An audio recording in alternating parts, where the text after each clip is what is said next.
When I look deeply into it, it seems somehow another world from which there is no return.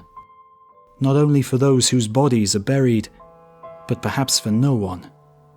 To do justice to this other world, a new speech would have to be born. We would have to learn it. You would never understand it. This is what makes it so difficult to write. More and more we are to be counted among the dead, among the estranged, because the greatness of the occurrence estranges and separates us. The morning came, saddle, mount, walk, march, towards the enemy. A baptism of fire for 3 days of all sorts. We are up against English and French troops. A very tough fight because although we outnumber them, we are hampered by the lack of planes. So the gun positions of the enemy cannot be spotted, and we have to endure their fire without replying to it. Our army has Ypres as its objective. There is no doubt that the English and French troops would have already been beaten by trained troops. But these young fellows we have, only just trained, are too helpless, particularly when their officers have been killed. The fact that the enemy is near makes the villagers dangerous as well. I was fired on quite unpleasantly from some houses. The prescribed procedure in this event, to burn the houses in question, is nonsense, increasing the confusion and the resistance, and almost always strikes the innocent. I had 2 men shot, whom I found in 2 houses from which we were fired on. This had the required effect. The battle continues. Fierce night encounters, a grandiose horizon of burning. Clouds like sections of agate. We halted for some time, dismounted along a wall, the whole squadron. On the other side of the street there was a little wayside chapel, such as are common in this part of the country, empty and unused. My trumpeter asked whether he should take the horses inside, his and mine, evidently thinking that they would be safer there. First I said yes, then, for some reason or other, no. So he stood outside with the horses. In a few minutes, a heavy English shrapnel shell broke through the back of the shrine and burst in the middle. If the trumpeter and I had been in the chapel, there would have been nothing left of us, or the horses. Only one ball got the trumpeter's unfortunate horse and killed it. The trumpeter looked at me strangely, as if I were the Lord God.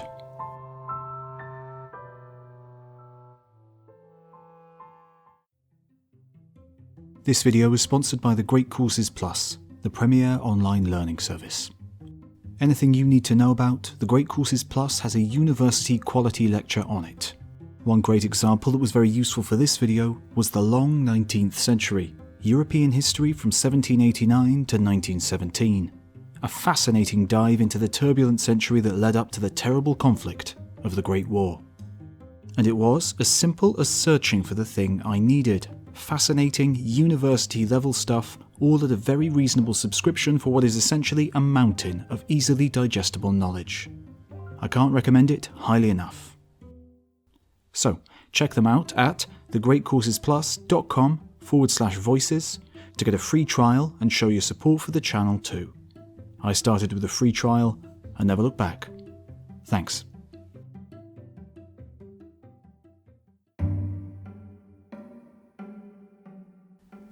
Slow progress, if it can be called progress. Naturally, the smallest success is noted with satisfaction, but a setback is not shouted from the housetops. Already the place has become a waste. Fire and death are everywhere. Empty, plundered farms, graves with a helmet stuck on them, the mounds often built up with the hands out of the solid, clammy clay. The wounded often lie for days, for fighting goes on to and fro by night as well as by day. Of course there is still oats for the horses in the farmhouses, but precious little for the men. We have no oil for the lamps, no light, no salt, no bread. The dragoons managed to make a potato soup. It was delicious because we were so hungry. Our Fight Infantry Battalion, almost all Marburg students, the best troops we have as regards musketry, have suffered terribly from enemy shell fire. In the next division, just such young souls, the intellectual flower of Germany, went singing into an attack on Langemarck, just as vain and just as costly.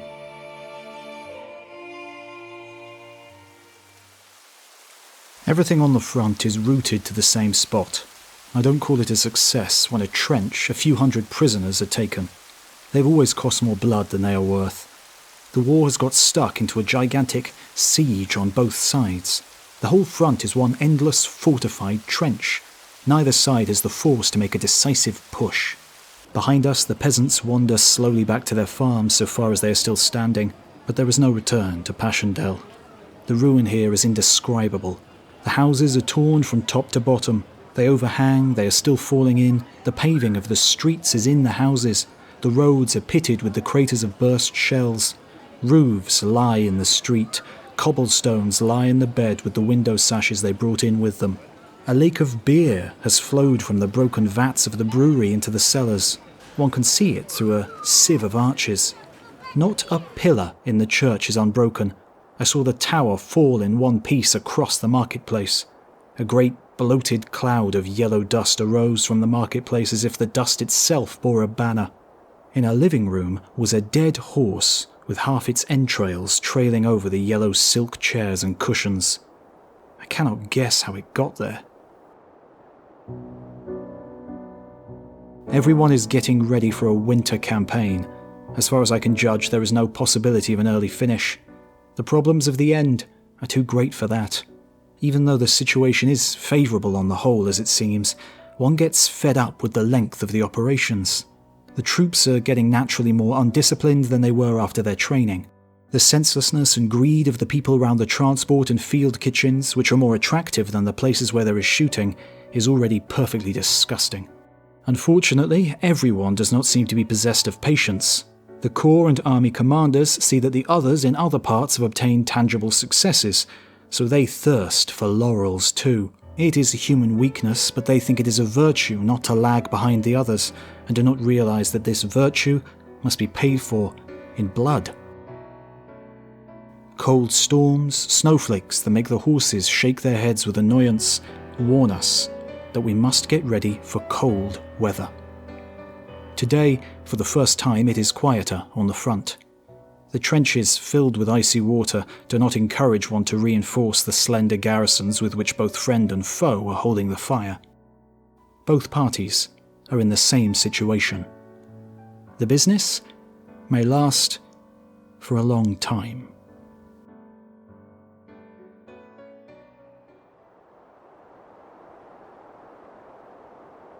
We have now been stuck in the same spot for 5 weeks. For 5 weeks, the newspapers have been saying that Ypres is to be the decision of this phase of the war at least. This may have been right a few weeks ago, but a decision depends also on the time taken to effect it.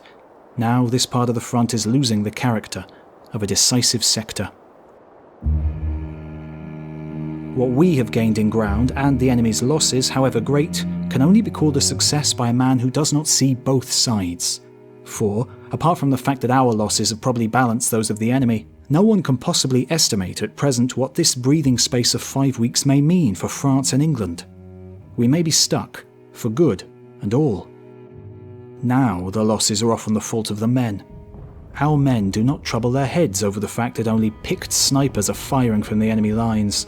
Men who, at a range of often less than 100 yards, cannot help hitting every head that shows itself.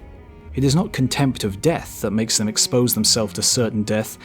It is a lack of discipline. Precise instructions and orders on the subject have been drawn up, but they are not observed. One officer said the other day, by way of excuse, that it was exactly the same in 1870. I replied, "All the worse." As matters stand now, not only here but all along the line, both we and the enemy have so crippled ourselves by infighting that we cannot get a blow in properly. We cannot get the momentum for a thrust. Once again, I observe that here at least the art of war is not noticeable. It may be an incredible achievement to create this endless, unbroken line from the Alps to the sea as a monstrous whole, but it is not my idea of a strategy. Not one of the belligerent powers and not one of their men have as yet developed a technique of modern warfare. To impress one's particular stamp on a war, Napoleonic, Hannibalic, Moltke-esque or Caesarian, but whose style have we to show in the West? Our first advance had a style that could be perceived, but it seems probable that it was conceived and planned by one who is now dead, or who is not on the spot to carry on the style. Winter Quarters is written plainly now. All units except those in the very front line are bringing up their second line transport. Of course, this shows how safe we feel ourselves. We would not dare to do it otherwise. But it shows also that we have renounced our freedom of manoeuvre, and therefore that we expect a long period of stagnation. It will be indeed a strange Christmas that is coming. Perhaps the great justification of celebrating this feast of peace in wartime at all will not occur. Insuperable contradictions seem to me like changing dreams at night. The year is drawing to its close. It has been a grave year for all of us who, in spite of all earnestness and deep thought, must admit to ourselves that we cannot realise what the war means. Does it not seem to be a monstrous folly?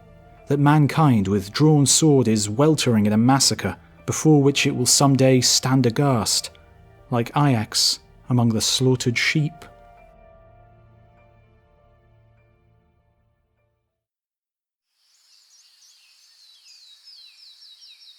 I have not written to you for a long time, but I have thought of you all the more as a silent creditor. But when one owes letters, one suffers from them, so to speak, at the same time.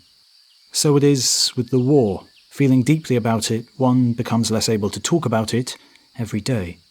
Not because one understands it less each day, but because one grasps it better. But it is a silent teacher, and he who learns becomes silent too. The stagnation that this siege warfare has brought about gives a superficial observer the illusion of peace. One regulates intercourse with the local population as well as one can. One tries to arrange for the tillage of the land. One trains the men as well as possible in mud and filth. One visits the officers of neighbouring units. One spends hours in discussion. The war is ignored, for not everyone has the capacity or the habit to notice it in everything and everyone. Yet it is behind everything and everyone. That is the strange part of it. The starlings that winter hereabouts in hordes whistle like rifle bullets, and as the bullets cannot have learnt to whistle from the starlings, one may safely presume the opposite. And everything whistles its tune of the war. The houses, the fields, men, beasts, rivers, and even the sky. The very milk turns sour under the thunder of shellfire. What the English do, they do well. They will make good soldiers. Perhaps not so many as people think, but good ones. If England were to introduce conscription, it would be more dangerous for us than anything she has ever done. The quality of troops has always compensated for their comparatively small numbers. They have given us plenty of trouble here, few though they are. In fact, definitely outnumbered. They say that Ypres must fall now. One can see it burning, not without a pang for this beautiful city. Langemarck is a heap of rubbish, and all rubbish heaps look alike. There is no sense in describing one. All that remains of the church is the doorway with the date 1620. The battlefield is fearful. One is overcome by a peculiar, sour, heavy and penetrating smell of corpses. Rising over a plank bridge, you find that its middle is supported only by the body of a long-dead horse.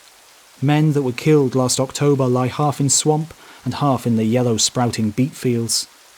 The legs of an Englishman, still encased in puttees, stick out into a trench. The corpse being built into the parapet, a soldier hangs his rifle on them.